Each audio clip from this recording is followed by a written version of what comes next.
यकीनन हमसे थोड़ी कोताही हो गई कि पिछले विधानसभा के चुनाव में हम कम सीट पर लड़े और सीमांचल तक अपने आप को महदूद रखा था। पर अब की बार जब 2025 में विधानसभा के चुनाव होंगे, हम 50 से ज़्यादा सीटों पर भी लड़ सकते हैं और लड़ेंगे। पार्लियामेंट के चुनाव जो 2024 में होंगे तो सिर्फ किशनगंज की पार्लियामेंट सीट नहीं बल्कि और भी पार्लियामेंट की सीट पर हम लड़ने के बारे में फैसला लेंगे। अब हमको आगे बढ़ना है और हम आगे बढ़ेंगे। इसीलिए इसी सिलसिले में अख्तरुल ईमान साहब की लीडरशिप में बिहार के मुख्तलिफ ज़िलों में मजलिस के संगठन को मजबूत किया जा रहा है और बहुत से लोग आगे आ रहे हैं और हम यकीनन इस बात पर अटल है और अच्छा फैसला। गठबंधन को लेकर भी कुछ सोचा है, किसी दल को साथ जोड़ेंगे बिहार में? देखिए, जब विधानसभा के चुनाव हुए थे, मैं और अख्तरुल ईमान साहब ने कोशिश की थी कि गठबंधन के से हमारा अलायंस हो जाए, मगर उन्होंने साफ तौर पे इनकार किया, बल्कि हमारा मजाक उड़ाया। तो खैर कोई बात नहीं, अब हम अपने संगठन को मजबूत करेंगे और देखते हैं अगर कोई हमसे अलायंस करेगा या नहीं करेगा। सीमांचल में हॉस्पिटल और स्कूल खोलने का आपका चुनावी एजेंडा था, उस पर क्या अमल होगी? होगा, बिल्कुल होगा, फिक्र मत करिए आप। मगर आप ये देखिए, जो सत्ता में जो लोग हैं जी, जो सरकार में है, मुख्यमंत्री हैं, उनको भी जो वादा किए थे सीमांचल डेवलपमेंट काउंसिल का, उसको पूरा करने की बहुत ज़रूरत है। हमने जो कहा है इंशाल्लाह होगा। सर, नीतीश कुमार सपना देख रहे हैं प्रधानमंत्री बनने का। हाँ, वो तो कह रहे हैं ना कि उनके लोग कह रहे हैं कि वो बहुत अच्छे प्रधानमंत्री बन सकते हैं, ये बन सकते हैं। महानंदा पुल के बारे में, महानंदा, देखिए नीतीश कुमार अब क्या क्या पलटेंगे, कितना बदलेंगे, वो ही बता सकते हैं। बागेश्वर को लेकर जो बातें हो रही है वो हिंदू राष्ट्र, मुझे देखिए देखिए हम उसके एक्सपर्ट नहीं हैं। हम इतना बता सकते हैं कि जो संविधान बाबा साहेब अम्बेडकर ने बनाया, उस जब तक वो संविधान रहेगा, इंडियन नेशनलिज्म ही रहेगा। अगर कोई इससे हटकर बात करेगा तो वो भारत के संविधान का दुश्मन है, भारत अम्बेडकर का वो दुश्मन है और हमारे उन अजीम बुजुर्गों का जिन्होंने इस मुल्क को अंग्रेज़ों की गुलामी से आज़ादी दिलवाई और भारत का संविधान बनाया, वो उनके ख्वाबों के खिलाफ और उनकी मेहनत को रायगा करने की बात होगी अगर कोई इस तरह ये एजेंडा लेकर चलता है। कार्यक्रम में भीड़ बहुत आ रही है, 1 लाख लोग जुट गए महाराष्ट्र में। सर, पुल के समस्या को आपने सीमांचल में देखा, इसको संसद में कैसे उठाएंगे? हम संसद में उठा चुके हैं। आर्टिकल 371 के तहत हमने एक प्राइवेट मेंबर्स बिल लोकसभा में दाखिल किया है कि सीमांचल डेवलपमेंट काउंसिल बननी चाहिए और जो वो बनेगा तो वही डेवलपमेंट काउंसिल ये तय करेगा कि सीमांचल का पैसा पहले पुल पर लगेगा, स्कूल पर लगेगा, अस्पताल पर लगेगा, रोड पर लगेगा। तो इसीलिए हम और भी रेलवेज़ का मसला है, जलालगढ़ से किशनगंज, पूर्णिया एयरपोर्ट का मसला है, पटना हाई कोर्ट में बेंच को बनाने का मसला है, ये सब उठाएंगे। हम कोशिश कर रहे हैं, करते रहेंगे। सर, 2024 की तैयारी यही से होगी सीमांचल से? सर, यूपी में जो है 2024 की चुनाव की तैयारी होगी वो होगी, मगर ये जो सीमांचल का मसला है ये सिर्फ राजनीति के तक का मसला नहीं है। बिहार सरकार ने रमजान में 1 घंटे की रियायत दी है लोगों को। एक बात सुनिए, हम सब सुन लिए, हम जब रोज़ा रखते हैं तो नीतीश कुमार या तेजस्वी यादव के नहीं रखते। हम रोज़ा इसलिए रखते हैं क्योंकि अल्लाह सुब्हानहू तआला ने मुसलमानों को यह कहा कि रोज़ा रखो और वो फ़र्ज़ है हर सेहतमंद मुसलमान के लिए। अगर आपको मुसलमानों से इतनी मोहब्बत है तो वो टीचर के पोस्ट खाली हैं, उसको पूरा कर दीजिए ना। मदरसा बोर्ड का चेयरमैन बनाइए, माइनॉरिटी कमीशन का चेयरमैन बनाइए।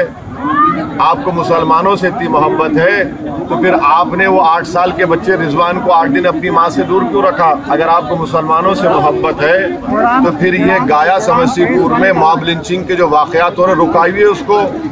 वैशाली में एक मुस्लिम लड़की को, गुलनाज को, पानी में डुबो कर मार दिया गया और आपका मुस्लिम विधायक वहाँ पर जाता नहीं है डरने के लिए। का विरोध कर रही है बीजेपी। हम ये कह रहे हैं कि ये मुसलमानों के ये मसले हैं, आप इन मसलों को हल करिए। रोज़ा हम रहते हैं 11 घंटे, 11.5 घंटे, अब आप एक इफ्तार की दावत करेंगे, टोपी पहन लेंगे। टोपी आप अपने सर पर नहीं पहन रहे, मुसलमानों के सर पर टोपी पहनाने का काम आप लोग करते हैं। अरे 12 घंटे मैं रोजा रहता हूं, हम आपको मुंह में खजूर डालें, ये क्या बात है? अरे भाई जो बुनियादी बात है उस पर काम करिए ना। और तेजस्वी यादव को हम पूछना चाह रहे हैं, भाई अब्दुल बारी सिद्दीकी ने तो ये तक कह दिया कि मैंने अपने बेटा और बेटी को कहा कि भारत को मत आइए। इनको डर है, इनका डर निकल आइए आप। सर यूपी से मस्जिदों से लाउड स्पीकर उतारने की बात हो रही है। देखिए यूपी में जो बुलडोजर की जो सियासत हो रही है वो संविधान के खिलाफ हो रही है। और सर क्या राहुल गांधी को माफी मांगना चाहिए? हाँ? राहुल गांधी को माफी मांगना चाहिए। किस बार है राहुल गांधी को माफी मांगना चाहिए? मुझे नहीं मालूम आप क्या बात कर रहे हो, वो उनसे पूछिए। वो कांग्रेस दो बात करें, एक तो विदेश में जो उन्होंने बयान दिया, उनसे पूछिए। और महिलाओं को लेकर जो बातें की, दिल्ली पुलिस पहुंच गई उनके घर पे नोटिस। वो बताएंगे दिल्ली पुलिस को, हमको क्या मालूम। हमको जो मालूम हम बता रहे हैं आपको। बीजेपी के द्वारा लगातार ये बोला जा रहा है मुसलमानों को वोट का अधिकार छीन लेनी चाहिए, लगातार बयान आ रहा है भाजपा के नेताओं। आपकी यात्रा से पहले भाई नरेंद्र मोदी भारत के प्रधानमंत्री को इस पर बोलना चाहिए। क्या वो भी इसकी तायद करते हैं? वो कब तक खामोश बने बैठे रहेंगे? कुछ तो बोलिए प्रधानमंत्री जी। आप जाकर बड़ा G20 में 10 बातें करते हैं, ये सब होता है, फिर ये लोग क्या कर रहे हैं? इनको बताइए। भारत के प्रधानमंत्री को बोलना चाहिए कि उनका असली मौक़िफ़ क्या है। घुटने भर पानी में चलने का अनुभव कैसा रहा एक दिन में, जबकि यहाँ लोग सालों साल ऐसे ही चलते? वही तो हम बोल रहे हैं आपको। आप बिल्कुल सही कह रहे हैं। जनाजा उठाकर लेकर जाते हैं, शादी ब्याह में दुल्हन जाती है। हम तो तकलीफ महसूस भी नहीं कर पाएंगे, ये हम ईमानदारी से कह रहे हैं आपसे, मगर हम चलकर देखें कम से कम। आप बताइए, बरसों से ये हाल है। 3 बच्चे पिछले महीने डूब कर मर गए, रेती निकाल रहे थे। यही तो हम कह रहे हैं कि भाई ये कौन सा विश्व गुरु, कौन सी हम सब बातें करते हैं हम लोग, जब 2023 में इस तरह की ये लोग चलकर जा रहे हैं।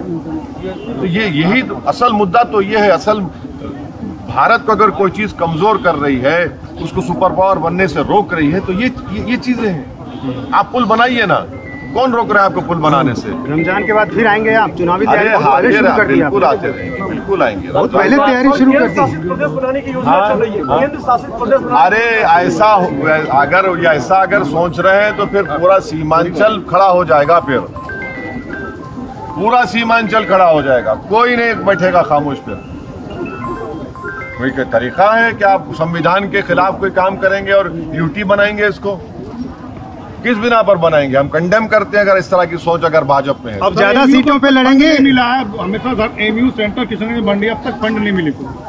एमयू सेंटर को प्रदेश सरकार भी फंड दे सकती है। उनके एजुकेशन डिपार्टमेंट से फंड दीजिए।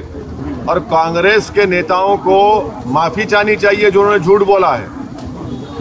केंद्र के मंत्री ने पार्लियामेंट में यहाँ के किशनगंज के सांसद के सवाल के जवाब में खड़े होकर उन पे मुंह पर कह दिया कि जब तुम्हारी सरकार थी कांग्रेस की, यूपीए की, आपने यहाँ पर मंजूरी नहीं किया। आपने मल्लापुरम में और वेस्ट बंगाल में, मुर्शिदाबाद में मंजूर किया। झूठ बोला आपने। मगर इसके बावजूद भी हम नरेंद्र मोदी सरकार से पूछना चाह रहे हैं कि मोदी ने कहा था कि एक हाथ में कुरान एक हाथ में कंप्यूटर देंगे मुसलमानों के, तो वो एक हेड क्रिएट करे और उसके जरिए से पैसे दे किशनगंज के इस एएमयू सेंटर को। वहां पर सिर्फ एएमयू सेंटर चल रहा है, एजुकेशन का बीएड बंद हो गया। और क्या नरेंद्र मोदी की सरकार जो काम कांग्रेस नहीं करी आप करिए? चलिए दिखाइए अपनी मोहब्बत को सीमांचल से और ऐलान करिए कि एएमयू का सेंटर हम खोल रहे हैं। कौन रोक रहा है उनको रोकने से? ये तो एजुकेशन का मामला है ना, इसमें राजनीति क्यों होनी चाहिए? अब ज्यादा सीटों पे लड़ेंगे यानी तेजस्वी नीतीश की मुश्किल आप और बढ़ाएंगे? अरे क्या भाई, हम इलेक्शन जब लड़ते हैं तो अपने लिए लड़ते हैं, आप जीतने के लिए लड़ते हैं। वो सीमांचल की मुश्किलों में रोज इजाफा कर रहे हैं। आसमान तोड़कर डाल दिए सीमांचल की जनता पर। लेकिन बिहार के कई सीटों पर आपने चुनाव लड़ा। अभी फिलहाल जो गोपालगंज उपचुनाव हुए वहां पर आपने जो वोट लिया उससे महागठबंधन के उम्मीदवार को हार मिल गई। तो कहा तो यही जा रहा है कि बीजेपी कहा तो ये भी जाता है ना कि किशनगंज की एक पार्लियामेंट की सीट हम लड़े तब भी बीजेपी नहीं जीती, और पूरे माबाकी सीट पर बीजेपी जीत गई, तो उनको क्या बोलेंगे? उनको कौन सी टीम बोलेंगे? सवाल यह है कि आप एक मुसलमान नेता को ही बदनाम करना चाहते हैं, मगर जब आप बीजेपी को नहीं हरा पाते तो आप तो दूध के धुले हुए हैं, आपसे कोई गलती हो ही नहीं सकती। 306 एमपी बीजेपी जीत गई 2019 में, और हम सिर्फ 3 लोकसभा की सीट लड़े हैं। 186 लोकसभा सीट पर कांग्रेस और बीजेपी का डायरेक्ट मुकाबला हुआ है, और कांग्रेस सिर्फ 16 सीट जीत पाई है। अब क्या हर एक का जिम्मेदार हमको खड़ा कर देंगे? अब कल सुबह में गाय और भैंस दूध नहीं देंगी, नहीं, वैसी शाम में से गया था। मुर्गी अंडा नहीं देगी तो हम जिम्मेदार। अरे तुम में काबिलियत नहीं है मोदी को हराने की, तो हम काहे के जिम्मेदार? तुम जिम्मेदार। आप जो अपना स्टैंड बदलते हैं, माने कपड़े जिस तरह बदलते उस तरह बदलते हैं, कभी बीजेपी तो कभी राजद, तो आप जनता को क्या पैगाम दे रहे हैं? हम चुनाव लड़ेंगे और जो सीमांचल से इंसाफ नहीं करेगा उनको हराएंगे और हम जीतेंगे। आप तैयार हो जाइए, हम खामोश नहीं बैठने वाले। तेजस्वी यादव लगातार आपकी बागवानी उजाड़ने में लगे। तेजस्वी यादव आपकी बागवानी उजाड़ने में लगे। कौन? आपने सजाया था तेजस्वी यादव। हाँ, ये तो दौलत के बलबूते पर उन्होंने हमारे 4 MLAs को खरीद लिया। अब आप देखिए, महाराष्ट्र में उद्धव ठाकरे की सरकार चले गई तो ये तमाम सेक्युलर पार्टी के लोग इतना पुकार रहे हैं कि लोकतंत्र का मर्डर हो गया। अब यहाँ पर जो 4 MLA तुमने खरीद लिए दौलत के बलबूते पर, तो ये लोकतंत्र का कत्ल नहीं हुआ? यानी तुम्हारी लड़ाई सिर्फ सत्ता की है, और तुम इस बात को बर्दाश्त नहीं कर सकते कि अख्तरुल ईमान एक नेता बन के उभर रहा है बिहार में, तो तुम उसको रोकना चाहते हैं। जो सीमांचल की जनता और बिहार की जनता तुमको बर्दाश्त नहीं करेगी। तुम्हारा देख लिए खेल, तुमने पैसा देकर उनको खरीद लिया। अब बताओ कौन सी राजनीति आप कर रहे हैं? बड़े दावे करते हैं आप, भाई आप में और मोदी में तो कोई फर्क ही नहीं रहा। जो मोदी ने महाराष्ट्र में किया, आपने बिहार में किया, तो आप दोनों की तो राम और श्याम की जोड़ी है। विपक्षी एकता को लेकर क्या कहेंगे, जो देश भर में कोशिश चल रही है? विपक्ष की एकता को अगर आप बात कर रहे हैं तो आपको ये बात समझनी चाहिए कि हम आपके गुलाम नहीं हैं, कि आप हमारे कोई स्कूल के मास्टर नहीं है कि हम आपके फैसले पर सर झुका लेंगे। बातचीत होगी तो मान सम्मान से होनी चाहिए। अगर आप मान सम्मान से बातचीत करेंगे तो सब बातचीत होगी। अगर आप बोलेंगे नहीं मैं ही खड़ा हो जाऊंगा, मेरे पीछे आके खड़े हो जाओ, अरे भाई साहब, कभी आपने अपने गिरेबान में झांक कर भी देखा कि कितने छेद आपने सेकुलरिज्म के नाम पर मारे हैं? कभी वो भी तो देख लीजिए। नीतीश, केसीआर, ममता, इनमें से किसकी पहल आपको ठीक लग रही है? देखिए, केसीआर ने तेलंगाना में काम किया।